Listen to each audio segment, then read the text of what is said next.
ना पढ़ाई मेरी मुक दी है, ना जान मेरी छुट दी है। जे मोबाइल में हाथ लावा ते मां मेरी कुट दी है।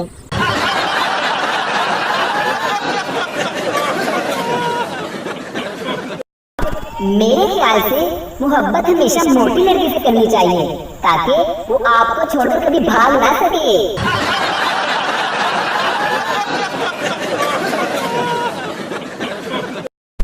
छोटा था तो अंधेरे से डर लगता था, लेकिन अब बिजली का बिल देखकर रोशनी से डर लगता है।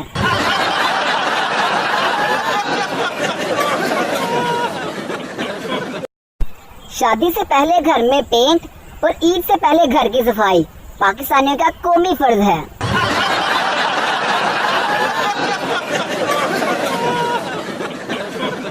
स्कूल और कॉलेज में एक ऐसा टीचर तो जरूर होता है जो आपको अपने बेस्ट फ्रेंड के साथ खुश नहीं देख सकता।